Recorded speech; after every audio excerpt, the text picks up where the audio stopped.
Thanks for joining us for the Purdue University CME Group Ag Economy Barometer July 2021 survey results.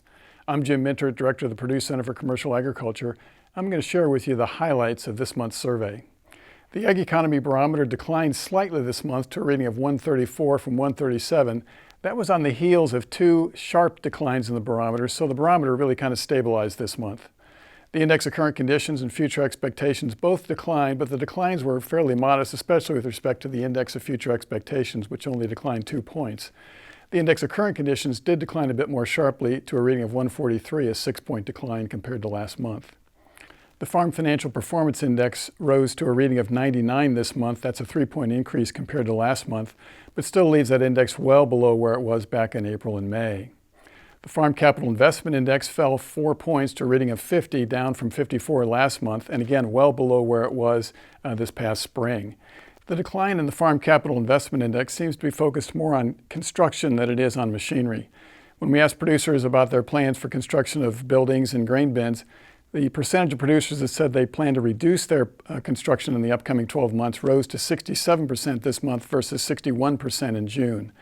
When we focused on farm machinery purchase plans, the percentage of producers planning to reduce their purchases rose to 48% from 44% in June.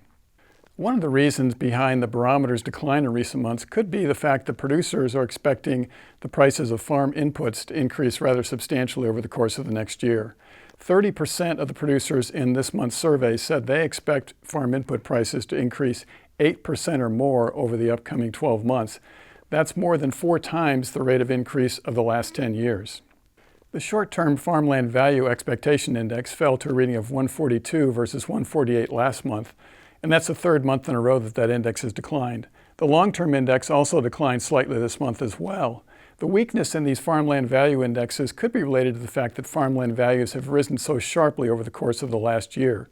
Purdue's recent survey of farmland values indicated that farmland values in Indiana rose between 12 and 14% over the last 12 months. For the third month in a row, we asked corn and soybean producers what their expectations are for farmland cash rental rates for the 2022 crop season.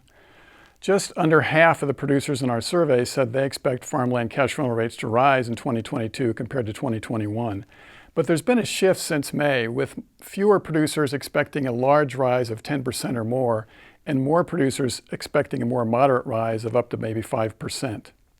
For the second month in a row, we asked producers about solar leasing opportunities in their area.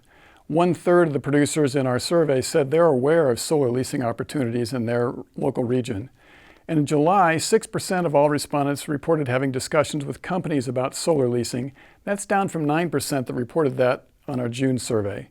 And in July, we also asked about their landlords. 6% of all the respondents reported that one or more of their landlords were engaged in solar lease discussions with companies. 4% of all the respondents in the survey indicated that either they or a landlord have signed a solar leasing agreement so far. On our June survey, 2.7% of all respondents reported having signed a solar lease agreement on their own farms, but that question was phrased differently and did not include a reference to their landlords. Rates offered by companies for solar leases continue to vary quite widely. For 2 months in a row now, we've asked farmers what the annual payment rate per acre is that they were offered by a company to lease some of their farmland for the installation of a solar energy project. And there's been a bit of a shift compared to June. If you look at the results from this month's survey, fewer farmers said they were offered a rate of less than $500 per acre, and more farmers were offered a rate of over $1,000 per acre. That wraps up the highlights for this month's Ag Economy Barometer survey. You can get more details at the Barometer website, purdue.edu/agbarometer. And you can also get some details about our upcoming webinars on the Purdue Center for Commercial Agriculture website, which is purdue.edu/commercialag. On behalf of the Purdue Center for Commercial Agriculture, I'm Jim Minter. Thanks for joining us.